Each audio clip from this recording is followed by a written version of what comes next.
Apophis, the asteroid that could hit Earth in 2029.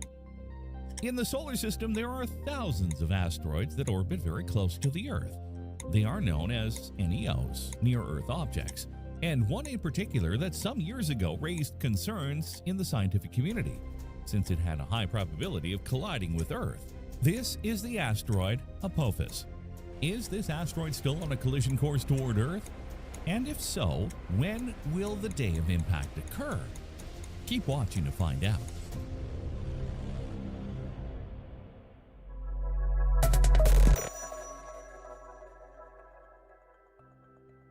NEOs. The near-Earth objects, also called NEOs, are all those space objects such as asteroids or comets whose orbits around the Sun place them too close to Earth. But what do we mean when we say close? One of the problems astronomers always have when they discover an NEO is trying to explain to society that although this object will pass close to the Earth, this does not mean that it will collide with our planet. When an astronomer says close, he does not mean that an asteroid will pass a few hundred meters above the atmosphere. He means that it is less than 1.3 astronomical units from Earth. To give you an idea, 1 astronomical unit equals 93 million miles or 150 million kilometers. This means that when an astronomer says that an asteroid will pass close to Earth, he means that it will pass less than 150 million kilometers from our planet, more or less the distance from Earth to the Sun. As you can imagine, we are talking about huge distances, and therefore, even if an object is classified as NEO, it doesn't mean it is about to hit the Earth. It simply means that you must keep a good eye on it. There are currently more than 30,000 registered NEOs, and today we will talk about one of them, the asteroid Apophis, a vast rock that, when discovered, calculations indicate that it would crash into the Earth. It all started on Jupiter. In July of 1994, comet Shoemaker-Levy 9 impacted Jupiter, making it the first time in human history that scientists and astronomers could directly observe a space object's impact on a planet in real time. If you'd like to know more about this event, here's a link to a video where we talk about it in much more detail. The impact of comet Shoemaker-Levy 9 was an unprecedented astronomical event that significantly influenced science and public awareness of the study of near-Earth objects, or NEOs. Shoemaker-Levy 9, commonly known as SL9, was a periodic comet that had broken into multiple fragments due to the tidal forces of Jupiter's powerful gravitational field on a close pass of the planet in 1992. 2 years later, these fragments developed into a series of cometary nuclei that headed towards a catastrophic impact with Jupiter in July of 1994. The impact of the SL9 fragments on Jupiter's surface caused enormous changes to the planet over several weeks. It was the first time the human race witnessed firsthand how devastating meteorite impacts can be on a planet. But what does this have to do with the Apophis comet? The reason is that before the impact of comet SL9 on Jupiter, humanity and even the scientific community had no interest in investigating the impacts of asteroids or comets on the planets. It was thought that it only happened once every few million years and that there was nothing to worry about. But this event changed everything. Now we know that these events are still happening in our solar system and that the Earth could meet the same fate at any moment. This caused great concern in the scientific community and in the U.S. government, which led to the funding of large projects to locate all objects that could pose a threat to the Earth. Thus, NASA and other organizations intensified their near-Earth object observing programs and set ambitious goals to identify and track the majority of NEOs in the solar system.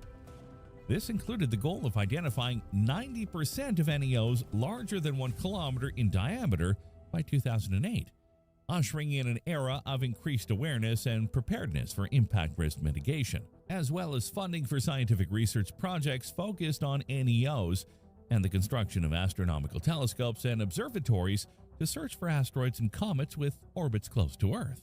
One such observatory was the Kitt Peak National Astronomical Observatory, abbreviated KPNO. It's located in the Arizona desert in the USA at 2,096 meters above sea level. This observatory would be the one that would discover the Apophis asteroid.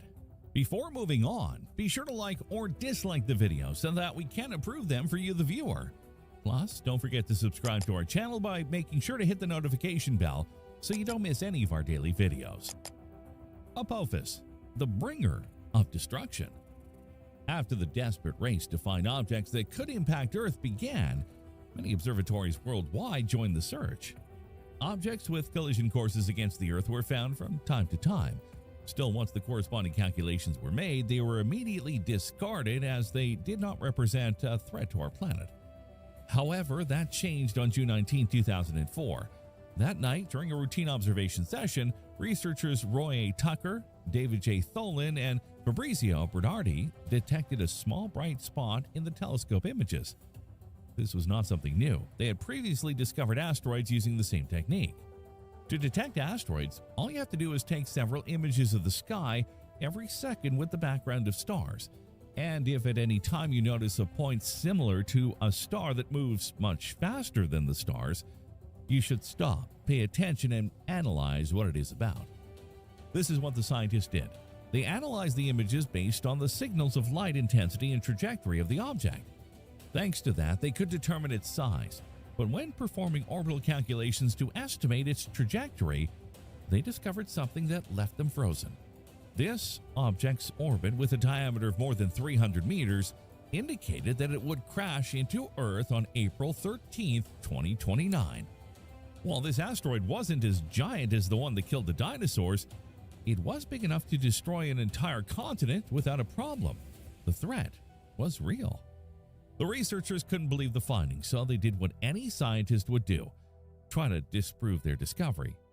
To do this, they sent the coordinates and images of the asteroid to all the available observatories so that they could also observe it and corroborate the collision calculations with the Earth.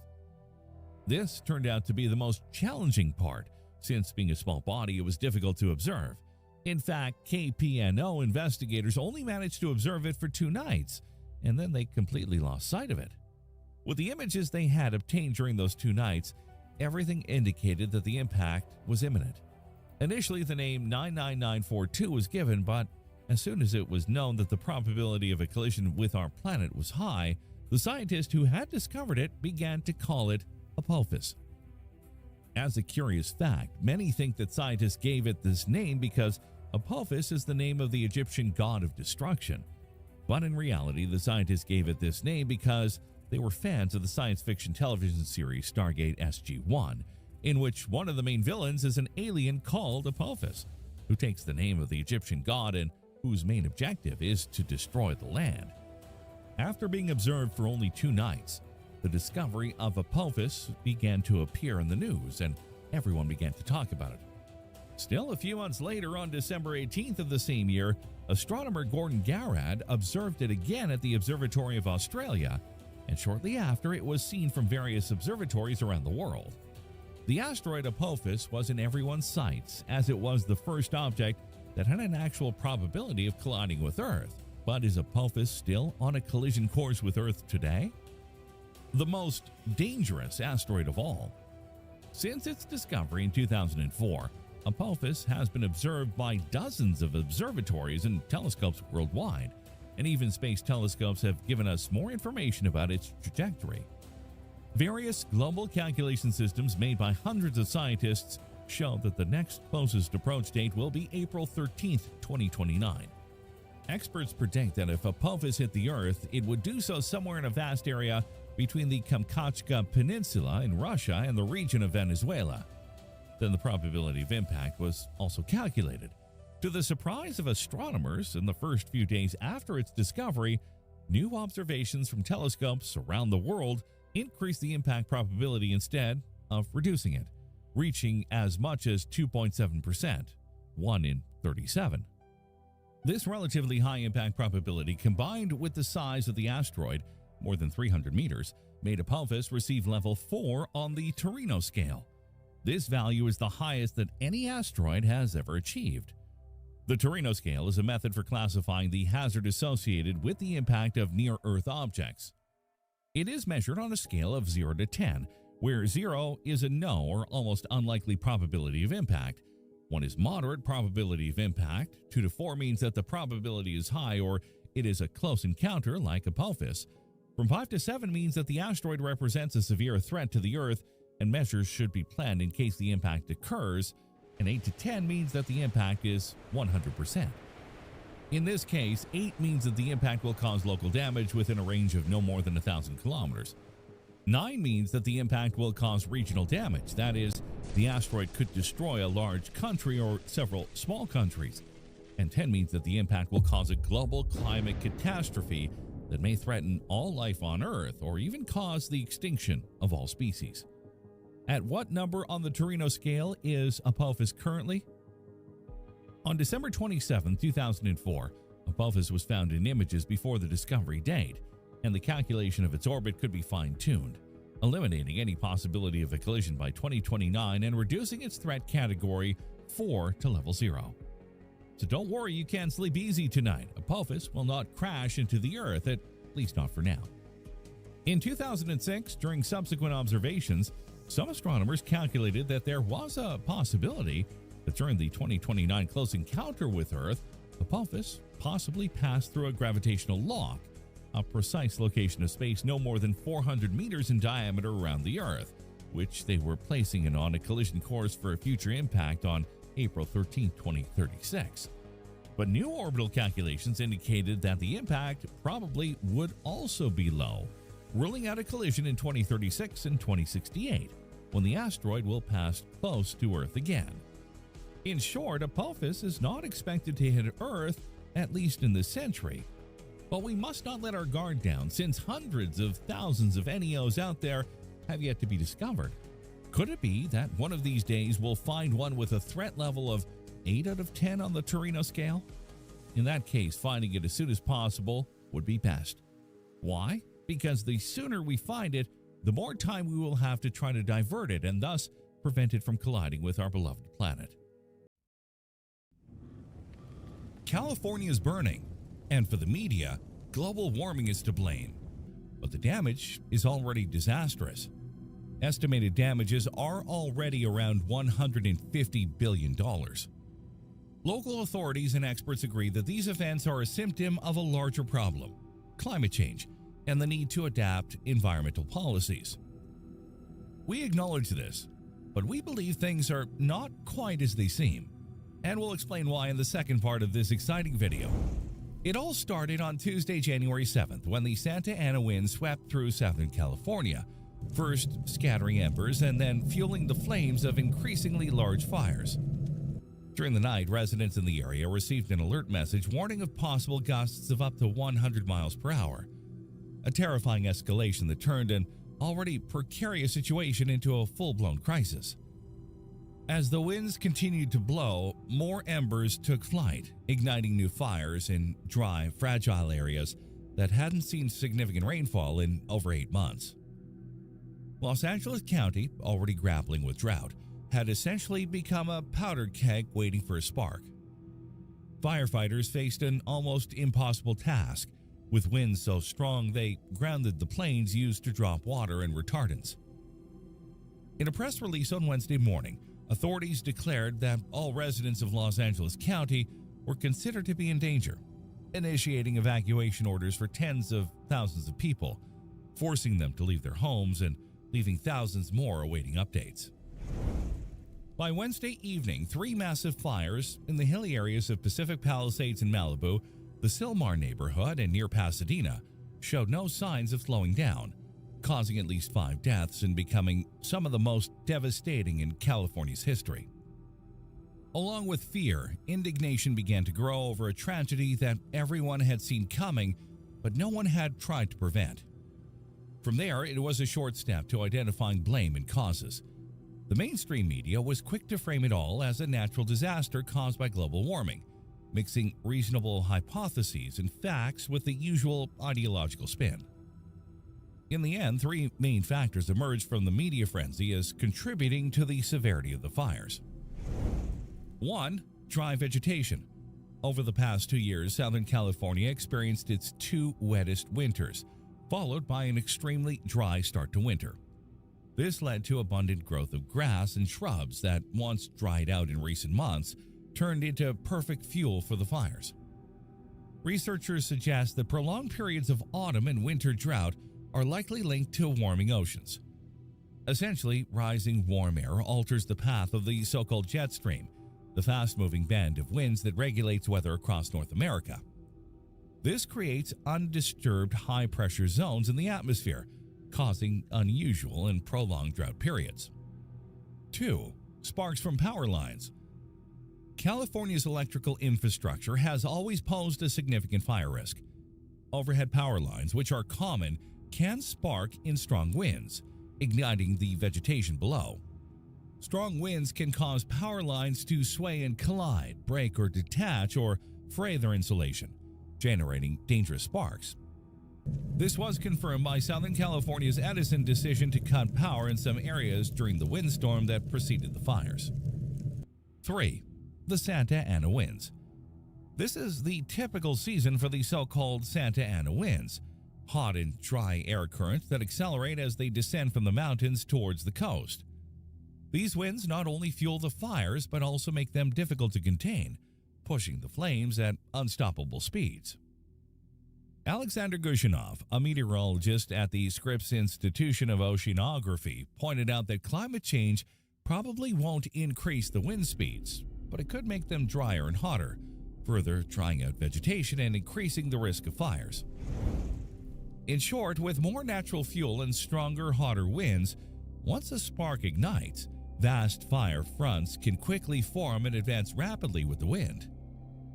The Santa Ana winds are not rare.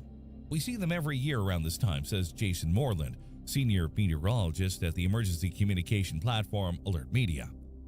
These are descending winds that originate inland and are caused by a dry, high-pressure system from the northwest and a moist, low-pressure system from the south. However, these winds are manifesting much stronger than usual due to a dip in the jet stream near the Baja California Peninsula in northwestern Mexico.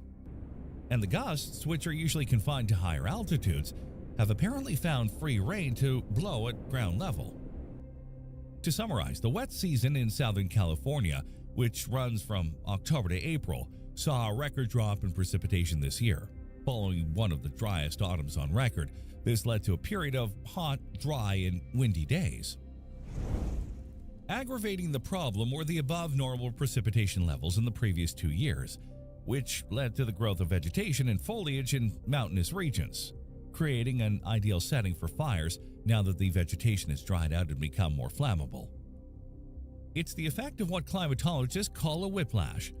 In 2023, there was a lot of rain, which caused vegetation to grow, but in 2024, there was only 7 millimeters of rain in the area, very little, and the vegetation dried out. From a fire's perspective, many trees with little moisture are like an invitation to a feast. If that weren't enough, all these events are happening in the context of higher temperatures, again due to climate change, so the media and experts are quickly to declare that the mere increase in temperature can cause fires to intensify rapidly. As you can see, all the hypotheses, even quite reasonable ones, end with the inevitable reference to climate change.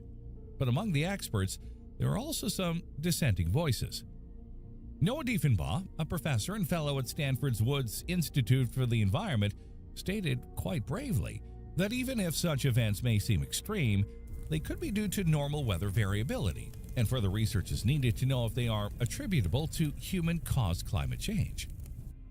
However, the majority of climatologists disagree and are certain that it is the climate crisis that is increasing the risk of fires in California, with arguments that often seem circular and self-referential. Hey guys, just a moment before we continue. Be sure to join the Insane Curiosity channel. Click on the bell, you'll help us to make products of even higher quality.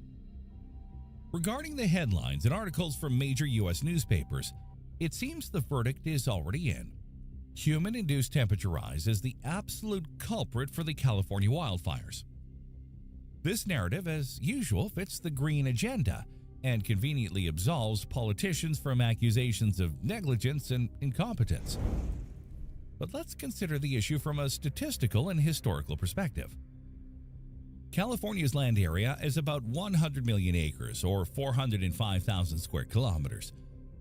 It's estimated that before 1850, when the area was much more forested and the ecology more resilient, about 4.5 million acres or 17,000 square kilometers burned annually in fires that lasted for months, with peak activity every 30 years, burning up to 12 million acres or 48,000 square kilometers. Since 2000, the annual burned forest area has ranged between 90,000 acres or 364 square kilometers and 1,590,000 acres or 6,434 square kilometers. And only in 2020 and now in 2024-2025 has the burned area exceeded 4.5 million acres. What has increased, therefore, is not the extent of the fires, but their destructiveness. Even the staunchest climate change advocates acknowledge that the total number of wildfires in California has not increased and that the numbers were much higher in the 80s and 90s compared to the last decade. But they can't help but add that climate change is driving a clear trend. When wildfires occur in California, they are more likely to become larger and more destructive. They say this without considering that if destructiveness and damage amounts are increasing, the cause could be something much more obvious, namely the continuous increase in population density. Just to say, Los Angeles County has a larger population than 42 states and territories in the U.S. Over 350,000 people in California live in cities entirely within areas considered at very high risk of wildfires. In total, over 2.7 million people live in very high fire hazard severity zones, which also include lower risk areas. The growing urbanization in high-risk areas has progressively increased communities' exposure to wildfires, necessitating more effective preventive measures and more careful land management. Not only that, the quality and quantity of firefighting personnel also matter. In a press conference on Wednesday morning, the Los Angeles Fire Chief bluntly stated that the region's firefighting forces are not prepared to handle wildfires of this magnitude, especially if they have to respond to multiple fronts simultaneously. No, he said, Los Angeles County and all 29 fire departments in our county are not prepared for this kind of widespread disaster. There aren't enough firefighters to tackle 4 separate fires of this scale. The department is prepared for 1 or 2 large wildfires, but not 4, especially in an environment with strong winds and low humidity. As if that weren't enough, there were also furious debates about the lack of water for fire trucks. The Los Angeles Department of Water and Power stated that the tanks supplying the hydrants had been filled throughout the city before the emergency began, but they were quickly depleted due to the enormous demand in recent days. There were even moments when some fire crews temporarily ran out of water, even in critical areas like the Pacific Palisades neighborhood, hit by the largest and most devastating fire. Others had low-pressure issues, which could have been caused by the extensive power problems triggered by the fires. Water management in the state has long been a controversial issue. Most of it comes from the rainier regions of Northern California, while the areas with the highest consumption are in the south, generating a wide debate on how much water the federal government should send from north to south. During his first term, Donald Trump promoted increased water flow to benefit farmers in Central and Southern California, but faced strong opposition from environmentalists who argued that the disparity in water use would endanger some fish species. The current administration of Joe Biden, who was in California on Wednesday and canceled his official visit to Italy scheduled for January 9th, opted for a middle ground, allowing supplies but with environmental protection guarantees. But this is just the backdrop to the whole story, which, let's remember, is the result of fires happening in January, with temperatures that, although slightly higher than the monthly average, are certainly not those of the summer months, capable of generating fire even through spontaneous combustion. In our opinion, the main cause of this devastation lies in a completely different direction than blaming the usual climate change. Because it's fine that the wind spreads the fire quickly everywhere, the real question is, where did the fire come from? Well, shall we finally say it? Yes, of course, cigarette butts. sparks from obsolete power lines, careless campers, farmers. But shall we finally ask how a fire can develop simultaneously in 5 places, tens of kilometers apart? And for this question, there is only one answer. Only an organized band of arsonists could do it. Malicious individuals who, seeking the ideal wind conditions, agreed to simultaneously ignite various fire outbreaks and spread terror. After all, it's humans, not lightning or high temperatures, who start most wildfires in the United States. According to a study published in February of 2017 in the Proceedings of the National Academy of Sciences, 84% of the fires that firefighters were called to fight between 1992 and 2012 were started by people. Scientist Jennifer Balch from the University of Colorado and several colleagues reached this conclusion after analyzing reports of 1.6 million wildfires from a comprehensive database managed by the U.S. Forest Service. Nearly all, 80% or more, of the fires in the Mediterranean ecosystems of central and southern California, the temperate forests of the eastern United States, and the temperate rainforests of the Pacific Northwest are caused by humans. In contrast, lightning ignited the highest percentage of fires in the Rocky Mountains and southwestern forests. The researchers also found that human-caused fires have tripled the length of the wildfire season. Lightning-caused fires usually concentrate in summer, while human-caused fires occur in spring, fall, and winter periods when forests tend to be moist. During these seasons, people have added more than 840,000 fires, a 35-fold increase over the number of lightning-caused fires. Moreover, who can forget that the 4th largest fire in California's history was started on July 24th by an arsonist who pushed a burning car into a ditch near Chico. A deliberate and reckless act that led to the destruction of 400,000 acres, or 1,600 square kilometers of forest, an area larger than the city of Los Angeles. To reduce the danger posed by these individuals, the state of California has had an arsonist registry for years. It works similarly to the sex offender registry and includes anyone who has been imprisoned for arson. Once released, they must report their address to authorities and check in at least once a year, every year for life.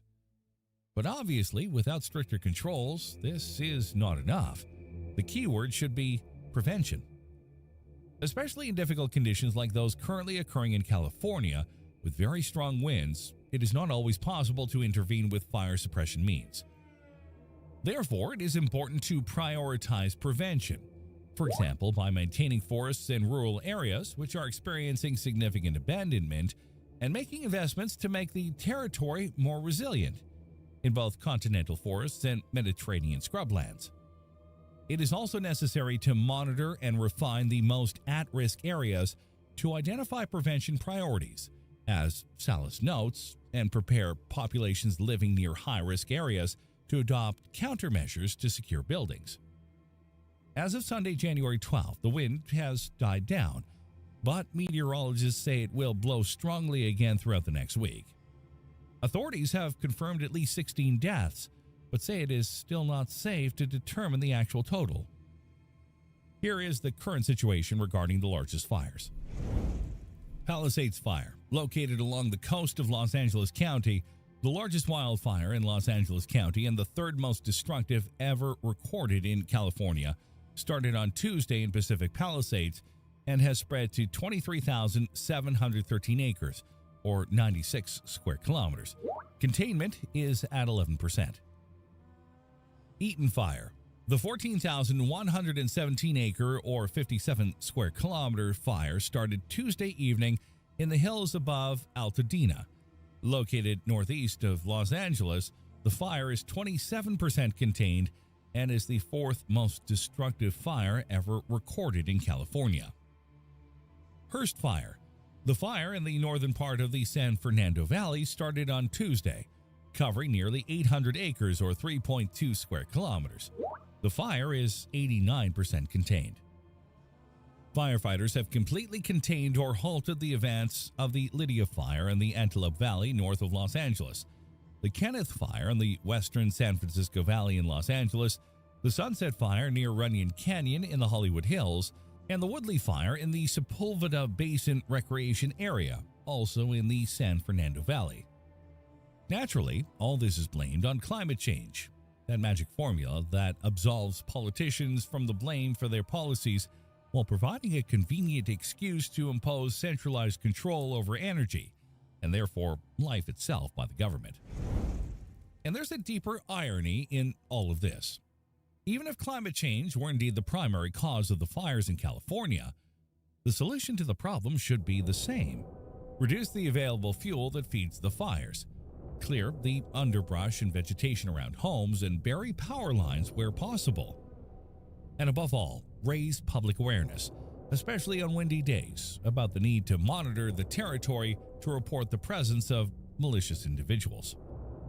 A change of pace is needed and an end to ideology. What do you guys think?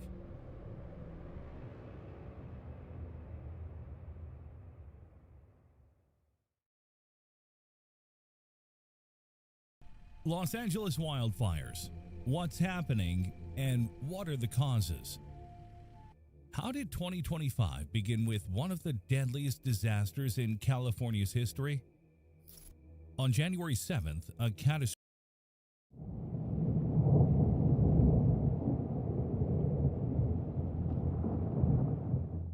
The Cascadia megaquake isn't just a possibility, it's an inevitable disaster. This seismic beast, expected to hit the Pacific Northwest, threatens to rival the most destructive earthquakes in U.S. history. The Cascadia subduction zone, a 700-mile fault line off North America's west coast, has been building tension for centuries, and experts predict a magnitude 9.0 earthquake.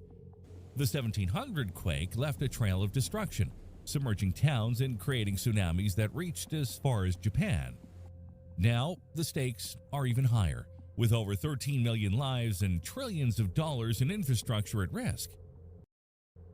In this video, we break down the science, examine potential impacts, and gauge our preparedness for the big one. Ready? Let's dive in. California, perched on the western edge of North America, is a hotbed of seismic activity thanks to its spot along the boundary of the Pacific and North American plates. Just north of California, there's the Cascadia subduction zone, a geological powerhouse stretching from Northern California all the way to British Columbia. Here, the Juan de Fuca plate is sliding under the North American plate, stirring up earthquakes and volcanic action. This 700-mile-long fault line has been a ticking seismic time bomb. Geologists have been hard at work analyzing layers of soil, estuaries, beaches, and tidal flats around the Pacific Northwest.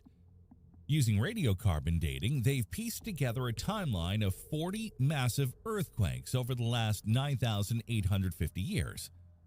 That averages out to one earthquake every 246 years. For context, the last big quake rocked Cascadia 324 years ago, meaning we're technically 78 years overdue. But averages are just that, averages. Earthquakes have hit as close as 27 years apart and as far as 577 years apart. So while we might be partly right in saying the big one is overdue, the reality is not that straightforward. To kick things off, let's take a closer look at the fascinating area where this dangerous fault line is located. The Pacific Northwest, one of the most stunning regions in the U.S., is famous for its rugged coastlines, dense forests, lively cities, and breathtaking mountain peaks, including some pretty impressive volcanoes. It's also a hub of innovation, giving the world staples like Microsoft and Starbucks. With its national parks and endless outdoor activities, the region draws millions of visitors and is home to 13 million people, a number that's growing fast. But beneath all this beauty and bustling growth lies a serious threat: the Cascadia subduction zone. This massive fault line, which shaped the Pacific Northwest's iconic landscapes, is also capable of unleashing earthquakes and tsunamis of staggering proportions. The last big one hit on January 26, 1700, shaking the region and sending tsunamis across the Pacific. Now, experts warn that the big one could strike again, possibly reaching a magnitude of 9.3. That would make it one of the strongest earthquakes ever recorded. The fallout would be catastrophic. Tens of thousands of lives lost, entire communities destroyed, and life in the Pacific Northwest changed forever. The scary part? It's not about if it'll happen, it's about when. But to understand the scale and impact of this ticking time bomb, let's travel back to the 1700 Cascadia megathrust earthquake. On January 26, 1700, around 9 p.m., a massive earthquake estimated at magnitude 9.0 shook the Cascadia subduction zone. The ground shook violently for nearly 10 minutes, affecting areas from Vancouver Island to Cape Mendocino in California and everything in between. A tsunami towering as high as 100 feet crashed onto the coast, obliterating Native American villages and creating a night of unimaginable terror for indigenous tribes from California to British Columbia. But the event of that night was only the beginning. On January 27, 10 hours after the earthquake occurred, out in the ocean, the sudden shift in tectonic plates pushed an unimaginable volume of water upward. That water didn't stay still for long. A tsunami with waves as tall as 16 feet, born thousands of miles away, slammed into Japan's coast. Villages were swept into the sea, families were torn apart, and lives changed forever. A particular village, Miyako, located in the Tohoku region of northern Honshu, Japan, was wrecked. According to documentation from local magistrates, samurai, and villagers, houses were destroyed. But that wasn't all. Records from the magistrate of Achuti accounted for the ruin of several houses and rice fields, which were sent to the Tokugawa shogunate. The Japanese called these orphan waves because there had been no warning, no earthquake to shake the ground, no reason to flee. It was a mystery they couldn't solve at the time, though they carefully recorded every detail: how high the waves were, how far they reached, and how much they took. Thanks to Japan's meticulous record-keeping during the Edo period, we know the exact date and time of the disaster. Interestingly, no earthquakes were reported in Kamchatka, Alaska, or Chile around the same time, which left Cascadia as the only plausible source for the massive tsunami. After piecing together the historical accounts and geological data, scientists identified the earthquake in the Cascadia region as the cause of the disaster that struck Japan's east coast. Unlike the Japanese, who documented their histories in writing, the indigenous peoples of the Pacific Northwest preserved their past through oral traditions. The War of the Thunderbird and the Whale was one attempt to explain the 1700 Cascadia earthquake. According to this legend, it was a night so dark and stormy it felt like the world was about to end. And that's when Thunderbird made her move. Out of nowhere, she swooped down from the storm clouds, her massive wings silent and invisible in the black sky. In her claws, she snatched up the whale, her ancient rival. Then she rose high into the night, higher than anyone could see. And when she finally let go, the whale descended to the earth, hitting the ground with such force that the world itself shook. That's when everything went sideways. The ocean pulled back from the shore, so far back that the bay was left completely dry. For the people on the coast, that was the first sign. The wise ones grabbed their canoes and paddled out as fast as they could. They knew what was coming. The water came roaring back like a monster, swallowing entire villages.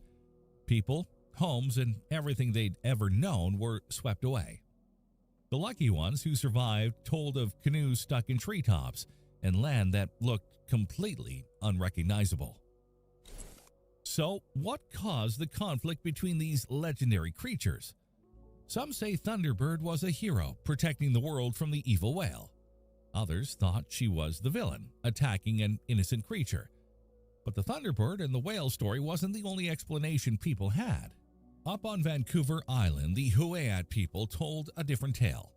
They believed dwarfs living in a giant mountain had invited a man to dance around their sacred drum. But the man accidentally kicked the drum, and somehow the sound got trapped in his foot. When he left the mountain, every step he took made the earth shake, causing the flood that destroyed their villages. Further south in northern California, the Yurok people told of a being called Earthquake. They said he had huge, heavy feet that cracked the earth wherever he ran. On that same night, an earthquake tore up the coastline, shaking the ground and sending the ocean inland. The Yurok gathered on a hilltop and danced to drive him away. But when they came down, their homes were gone, drowned beneath the floodwaters. These stories are all that's left to explain what happened that night. Whether it was Thunderbird, earthquake, or something else entirely, one thing is clear: the world shook, the waters rose, and life along the coast was never the same. It took centuries before anyone connected the dots. The earthquake in Cascadia and the devastation in Japan were part of the same story. This wasn't just a local disaster, it was a global one.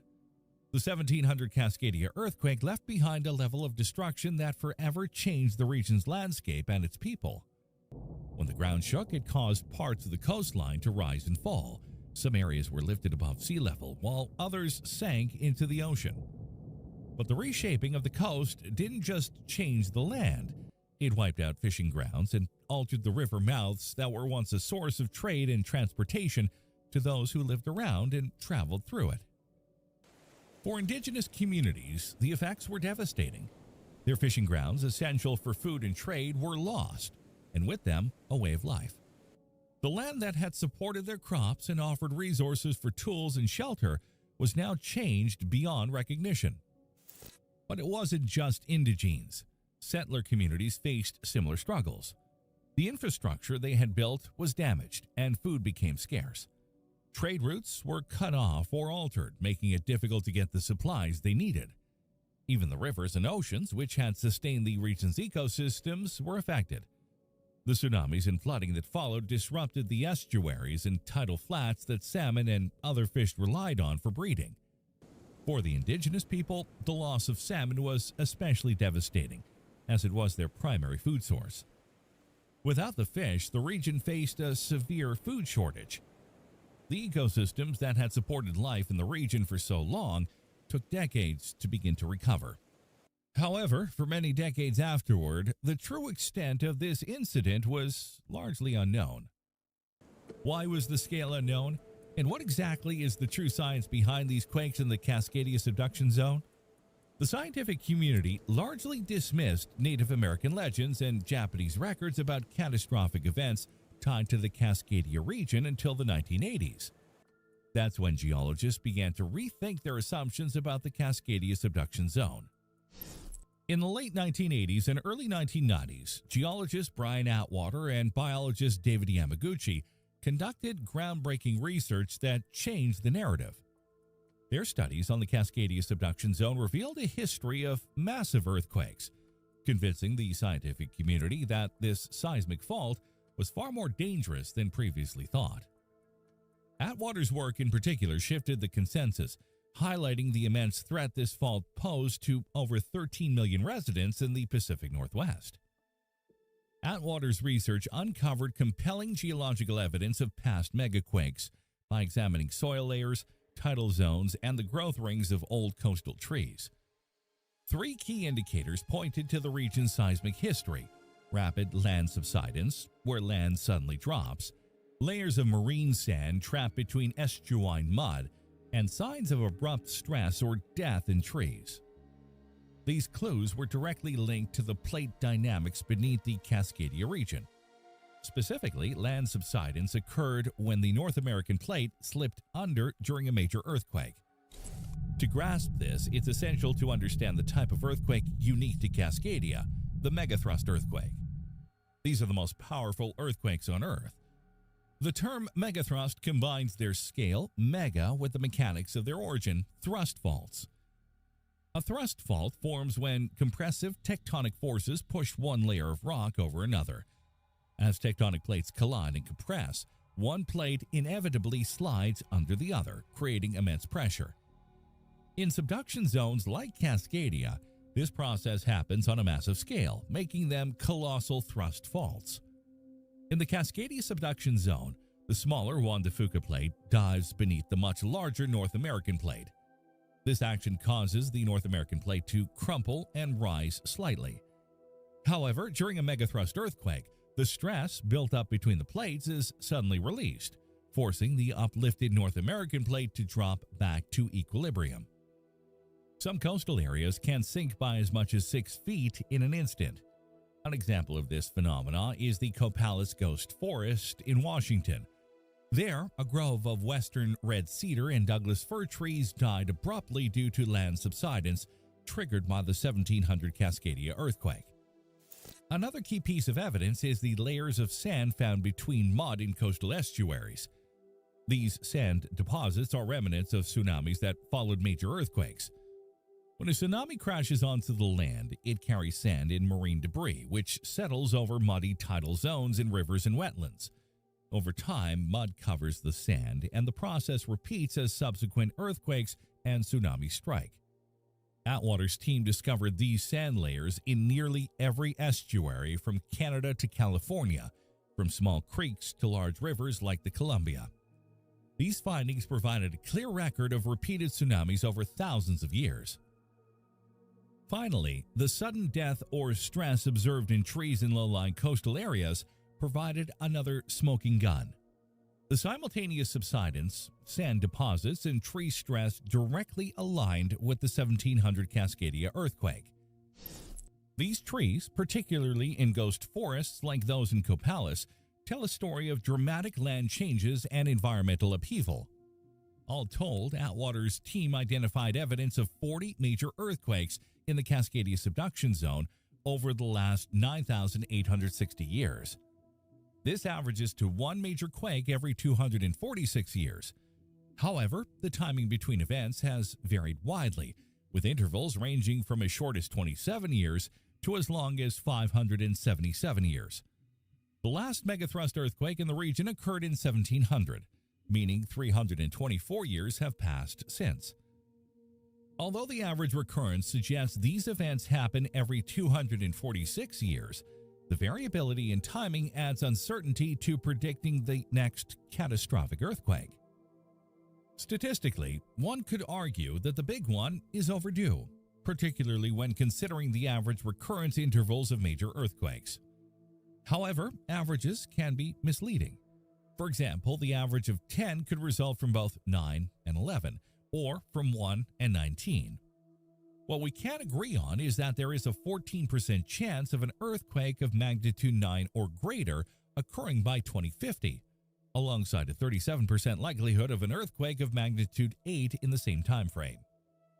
A magnitude 9 event would indicate a complete rupture of the Cascadia subduction zone, while a magnitude 8 would likely result in a partial rupture, potentially affecting either the northern region near Vancouver or the southern region in Northern California and Southern Oregon.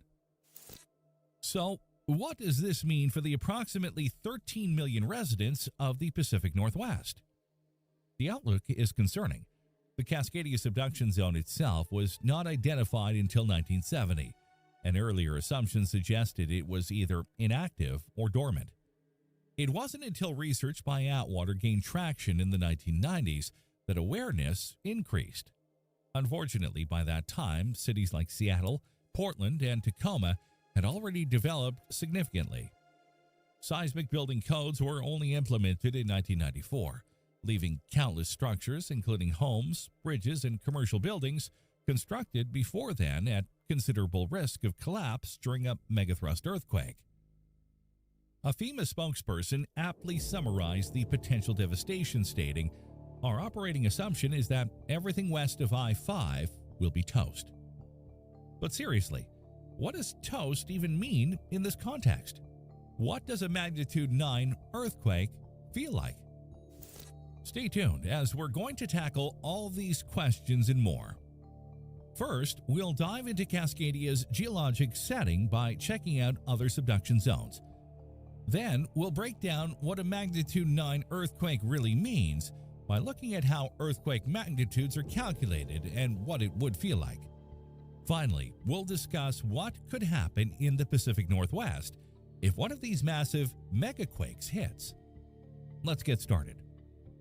The scientific literature indicates that a significant earthquake, potentially as powerful as magnitude 9.3, could occur in the Cascadia subduction zone.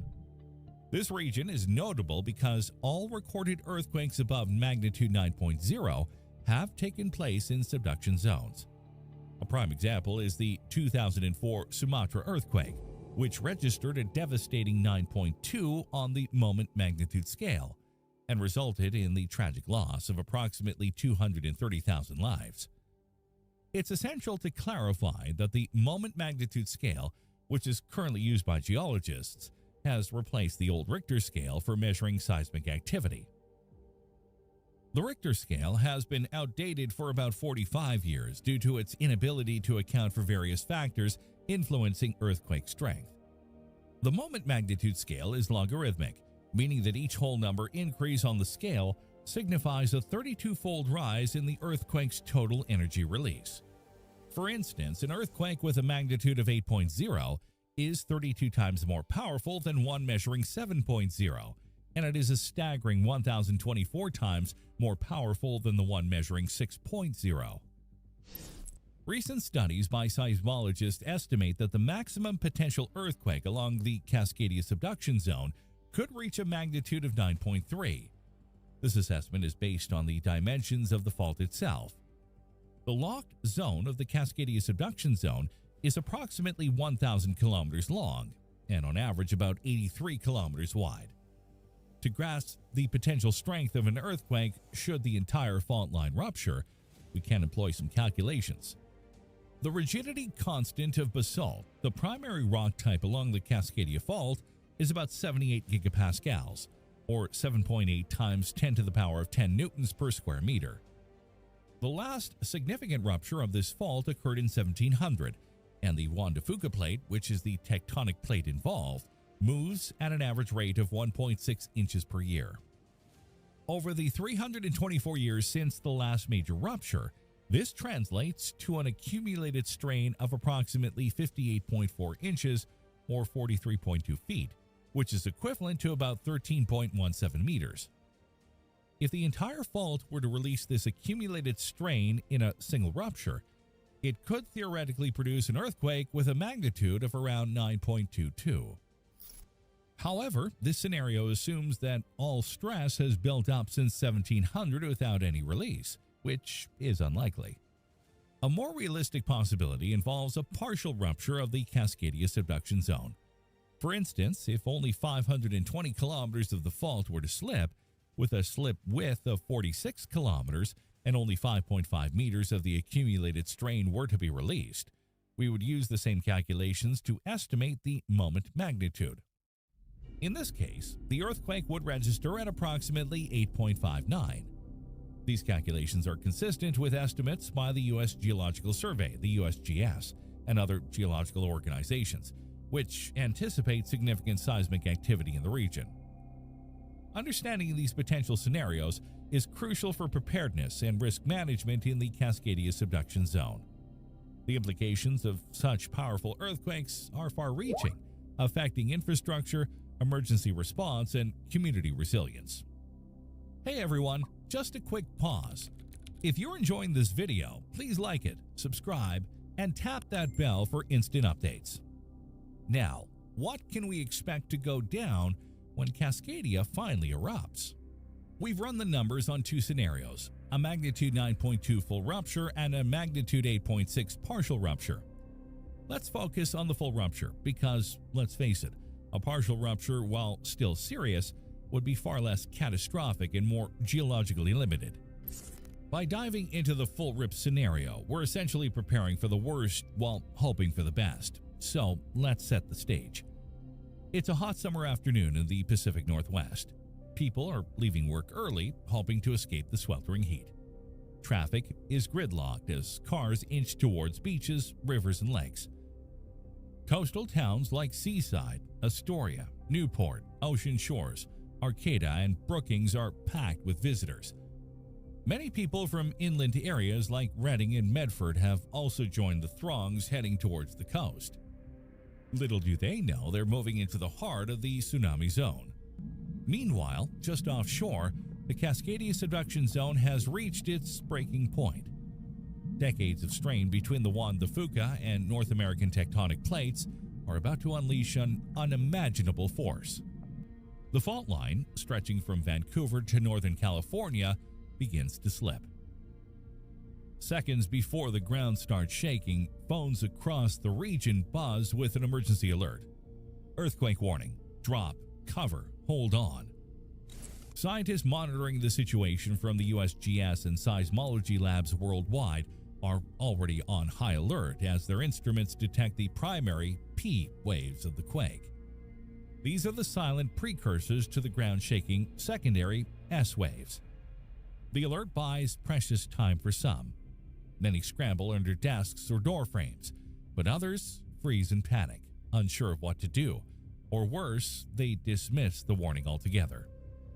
Pets and wildlife, more attuned to nature's signals, are already in a frenzy. Dogs bark, birds scatter, and livestock grow restless. And then it begins. A deafening roar like 1,000 freight trains fills the air. The ground starts shaking violently, tossing people and objects.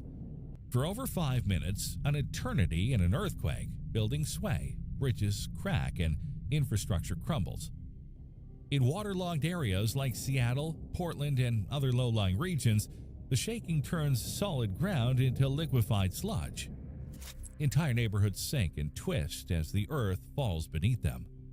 Buildings constructed before the seismic codes of 1994 stand no chance. They collapse, burying tens of thousands under rubble. Utility lines rupture, sparking fires and spewing sewage into the streets. Major highways like I-5, I-90, and I-84 are devastated as overpasses and bridges buckle. Airports in Seattle and Portland are rendered useless as liquefaction destroys their runways, leaving them unable to receive emergency aid. Some people survive the initial shaking, but the challenges have only just begun.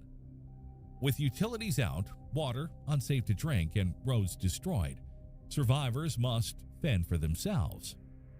Aid could take weeks, if not months, to arrive, leaving many unprepared for the harsh realities of living off the grid. For those along the coast, the nightmare doesn't end when the shaking stops. A massive tsunami with waves over 100 feet tall in some places is racing towards the shore. Residents have 15 to 30 minutes to reach higher ground. Panic sets in. Roads are clogged with cars and debris, and many people on foot simply can't outrun the wave. When the tsunami hits, it obliterates everything in its path. Entire towns are swallowed, leaving behind little more than muddy ruins. Thousands of lives are lost as the wall of water crashes over the Pacific Northwest coastline. Survivors who make it to higher ground can only watch in horror as the ocean consumes everything they once knew.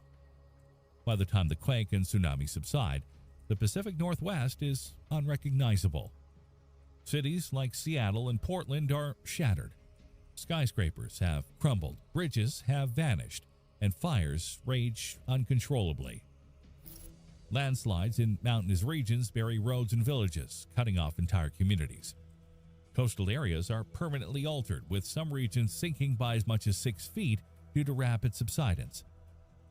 FEMA estimates that a magnitude 9.2 earthquake in Cascadia could kill around 13,000 people and injure 27,000 more.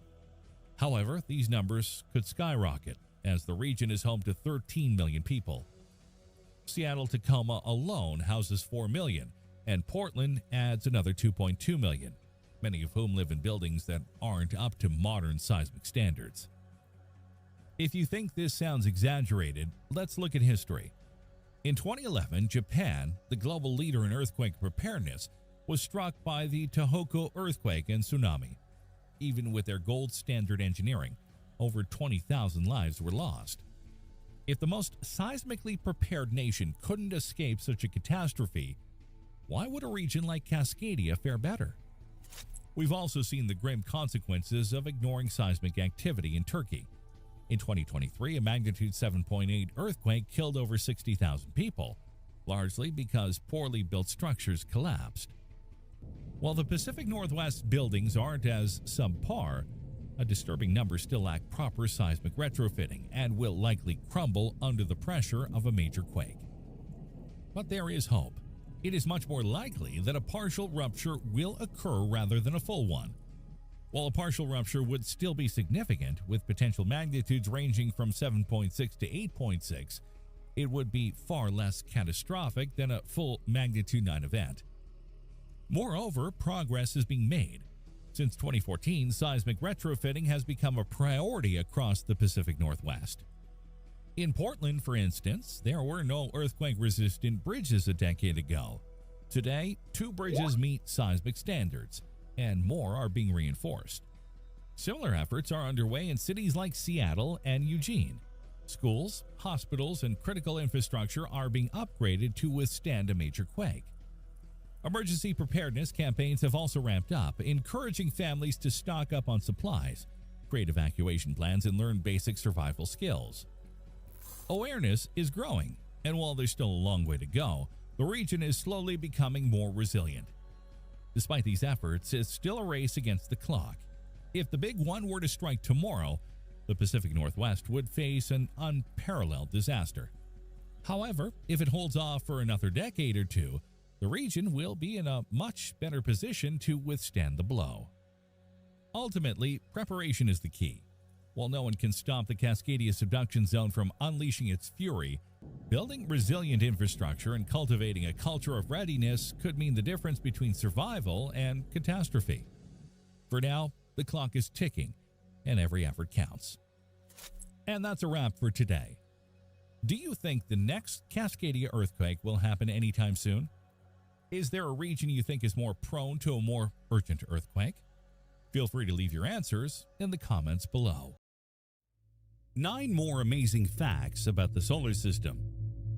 Hi guys, once again we've delved into the hidden numbers of the solar system to uncover these oddities that make us appreciate even more the grand complexity and beauty of our cosmic cradle. In this wonderful video, we present 9 more decidedly instructive and fascinating facts. Enjoy your viewing. Earth is the only planet where fire can be lit. Fire is probably the first form of technology discovered by humans. Historical evidence suggests that humans started using fire about 1.5 million years ago, and it is likely thanks to this ability that they managed to control their environment and form the first social groups. The surprising thing is that Earth is the only planet with an environment suitable for fire. No other planet in the solar system can sustain a fire, not even the Sun. Strange, right? The Sun seems like a ball of fire, but what we see is not actual fire. It's an atomic reaction producing enormous amounts of light and heat, giving the Sun its fiery appearance. And what about the lava from volcanoes on other planets? Isn't that fire? Well, some planets like Venus or moons like Io have active volcanoes, but the lava erupting from these volcanoes is not accompanied by live fire. It doesn't burn, it's just heated and liquefied rock. To burn, fire needs 3 elements: molecular oxygen, heat, and fuel. Without one of these ingredients in adequate amounts, fire cannot develop. Ultimately, what prevents other planets from having fire is the lack of oxygen in their atmospheres and the absence of fuel, which on Earth comes from decomposed organic matter. Earth has all 3 ingredients in the right proportions, with the right temperature and pressure, making it the only planet capable of producing and maintaining fire.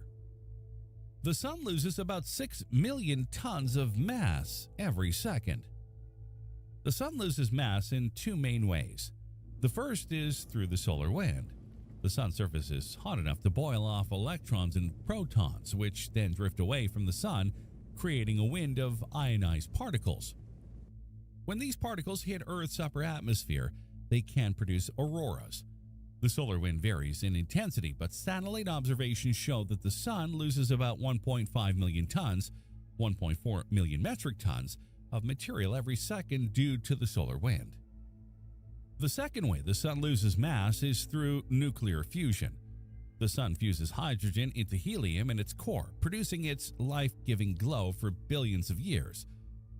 The production of helium converts some of the hydrogen's mass into energy, which radiates away from the Sun as light and neutrinos. By observing how much energy the Sun radiates and using Einstein's equation that links mass and energy, we find that the Sun loses about 4 million tons, 3.6 million metric tons, of mass every second due to fusion. So, the Sun loses about 5.5 million tons, or 5 million metric tons, of mass every second, or about 174 trillion tons, or 158 trillion metric tons of mass every year. That's a lot of mass, but compared to the Sun's total mass, it's negligible. The Sun will continue to shine for another 5 billion years, and by then, it will have lost only about 0.034% of its current mass. Although the amount of mass loss is negligible, it's not zero and has an effect on Earth's orbit. As the Sun loses mass, its gravitational pull on Earth weakens over time. Consequently, Earth drifts slightly away from the Sun. Due to the Sun's mass loss, Earth's distance from the Sun increases by about 0.6 inches or 1.6 centimeters per year. In astronomy, one way we measure distance is through the astronomical unit, traditionally defined as the distance from the Sun to Earth. For most of astronomical history, Earth's variable distance was so small to consider, so the astronomical unit could be considered a constant. But over time, our measurement of this distance has become incredibly accurate, currently to about 3 parts per billion. This is accurate enough to observe the gradual increase in distance. So in 2012, the astronomical unit was defined as a fixed constant. As a result, Earth is now slightly more than 1 astronomical unit away from the Sun. Pluto's largest moon, Charon, was also named after a woman.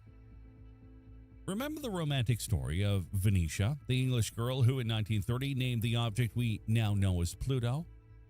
Well, it seems that romance is quite common among trans-Neptunian objects, because Pluto's moon, Charon, has a similar story.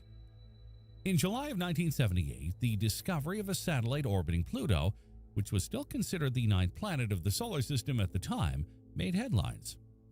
Observations and calculations by astronomer James Christie at the U.S. Naval Observatory in Washington indicated the existence of a massive moon very close to the planet.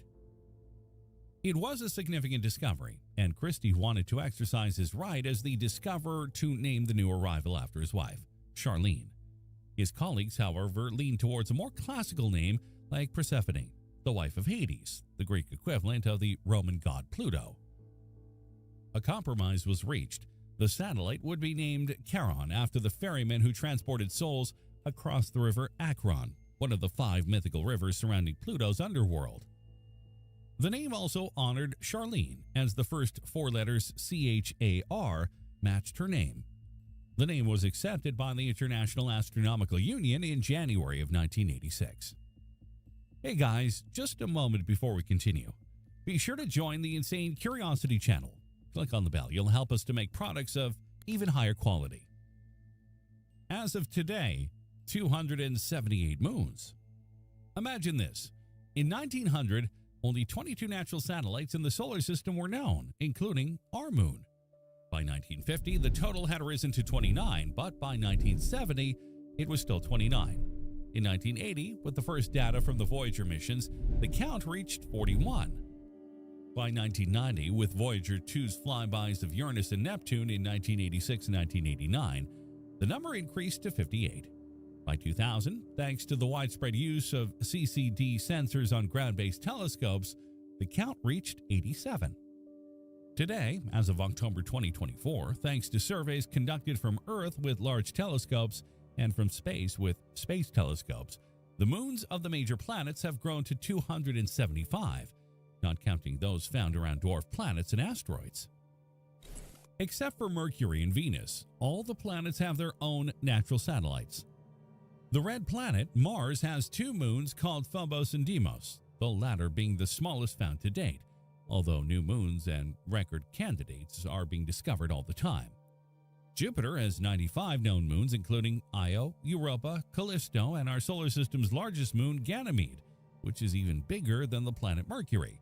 Saturn also has 146 moons, with the solar system's second largest moon, Titan. Uranus has 28 moons, and Neptune has 16. In total, 16 out of 275 moons exceed 621 miles or 1,000 kilometers in diameter, and 4, Ganymede, Titan, Callisto, and Io, are larger than our moon. The smallest, well, they are little more than half a mile or 0.8 kilometers. Pluto is technically a binary system. Let's start with a fact. Pluto may have lost, perhaps undeservedly, its status as a planet, but it rightfully holds the title of the only large binary object in the solar system. Pluto and its large moon Charon share a characteristic that, to a lesser extent, only another pair does: Earth and its moon. What is it? Well, in the rest of the solar system, the mass of satellites is negligible compared to the planet they orbit, with a ratio never exceeding 1/4000th. Think of Jupiter's massive satellites compared to the enormity of their parent planet. Our moon and Charon, however, are outliers compared to other satellites. The moon has a mass equal to 1/81 of Earth's, and Charon's mass is up to 1/9 of Pluto's. The significant mass of the two satellites shows its effects on the gravitational pull that the moon and Charon exert on Earth and Pluto, respectively. When a planet has a mass thousands of times greater than its satellites, they orbit without significantly disrupting the planet's motion. However, Earth and Pluto are forced by the relatively large mass of the moon and Charon to rotate around a barycenter far from their geometric center. Planet and satellite move like two skaters spinning around while holding hands. In the case of the Earth-Moon pair, the common center of mass is still within Earth, about 2,900 miles or 4,700 kilometers from the planet's geometric center, and about 930 miles or 1,500 kilometers from the surface.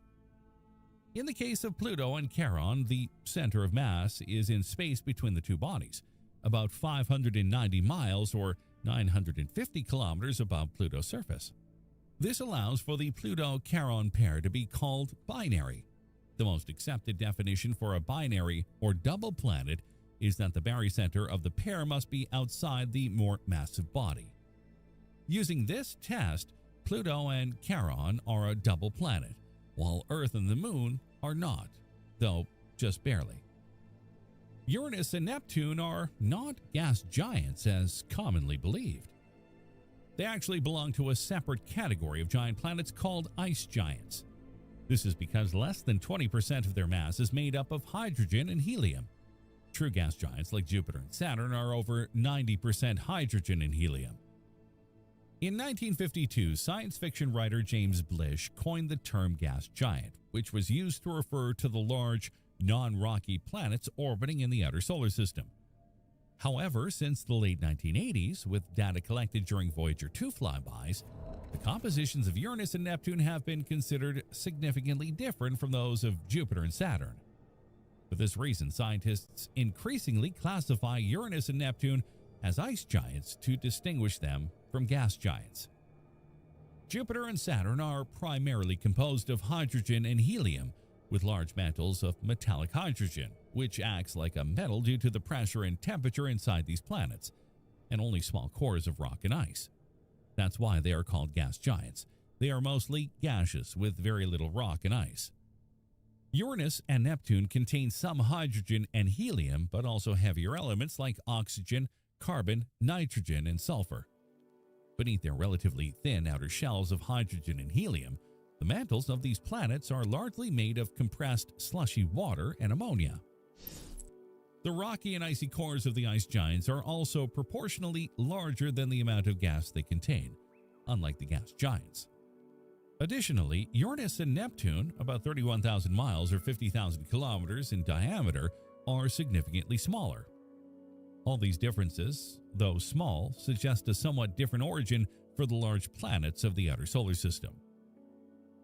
Jupiter's largest moon has an ocean with more water than Earth. As far as we know, there might be 8 oceans in the solar system, but Earth is still the only planet with liquid water on its surface. The other oceans are found beneath thick layers of surface ice. Surprisingly, our planet ranks only 5th in terms of ocean volume. The largest ocean in the solar system is on Ganymede, Jupiter's largest and most massive moon. Confirmed in 2001, its volume of water buried under a 95-mile or 150-kilometer thick ice crust is estimated to be 8 times greater than Earth's with a depth of 60 miles or 100 kilometers. Second in this ranking is Saturn's moon Titan, followed by Callisto, Europa, and Earth. Next are the oceans of Pluto, Triton, and Enceladus. Our ocean contains 321 million cubic miles, or 1.34 billion cubic kilometers of salt water. That's a huge volume, considering all 7 billion people on Earth could fit into just 1 cubic mile. Surprisingly, fresh water accounts for a tiny 3.5% of all the water on our planet. Of this amount, only 1% is available for humanity. The rest is trapped in Earth's ice, mainly in Antarctica and Greenland. Space probes have visited all 8 planets. It's incredible to think about, but in less than 30 years, from 1962 to 1989, we completed the grand tour of all the planets in the solar system. The first to be visited after Earth, of course, was Venus. The American probe Mariner 2 flew by on December 14, 1962, passing 21,607 miles, or 34,773 kilometers from the surface. The second was Mars, reached on July 15, 1965 by NASA's Mariner 4, which came within 6,118 miles, or 9,846 kilometers. Then came Jupiter, flown by on December 3, 1973, at a distance of 82,178 miles, or 132,252 kilometers, by Pioneer 10, and Saturn approached on December 1, 1979, by Pioneer 11 at 13,000 miles, or 21,000 kilometers. Voyager 2 reached Uranus on January 24, 1986, flying by at a distance of 50,600 miles, or 81,500 kilometers, and the same spacecraft arrived at Neptune on August 25, 1989, skimming its surface at 3,076 miles, or 4,951 kilometers. Moons around asteroids. We recently talked about the moons of the major planets, but over the past 30 years, even asteroids, both those in the main belt and trans-Neptunian objects, have started to show that they also have satellites. The first asteroid moon discovered was Dactyl, just about 0.9 miles or 1.5 kilometers in diameter, orbiting the asteroid 243 Ida, average diameter of 20 miles or 32 kilometers. The discovery was made possible in 1993 thanks to the Galileo probe. The second asteroid moon was found in 1998 around 45 Eugenia. By early 2004, the number of known asteroid moons had risen to about 40, thanks to discoveries made by ground-based telescopes. Satellites have been found around main belt asteroids, Trojan asteroids, and Kuiper belt objects. In 2005, the first triple asteroid, 87 Sylvia, was discovered with 2 smaller satellites. As of December 15, 2024, the following have been discovered: 103 near-Earth asteroids, 5 with 2 satellites each; 34 Mars-crossing asteroids, 1 with 2 satellites; 270 main belt asteroids, 1 with 3 satellites, 8 with 2 satellites each, 1 binary with dual comet designation; 8 Jupiter Trojan asteroids, and 142 trans-Neptunian objects, 2 with 2 satellites, 1 with 5 satellites. Okay guys, we're done for this time too. I hope that at least something has impressed you of all that has been said. Until next time.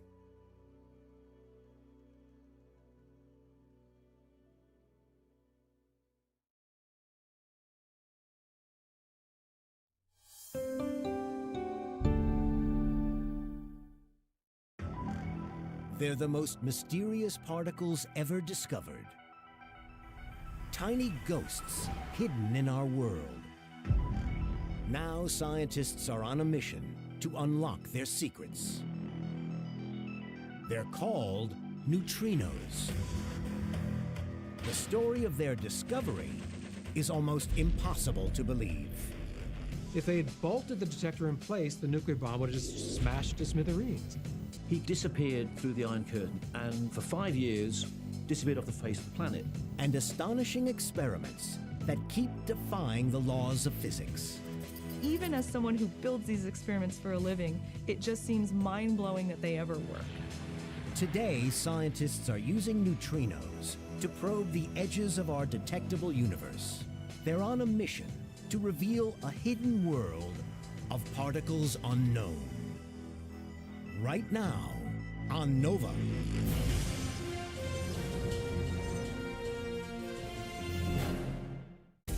As an American-based supplier to the construction industry, Carlisle is committed to developing a diverse workplace that supports our employees' advancement into the next generation of leaders, from the manufacturing floor to the front office. Learn more at carlisle.com.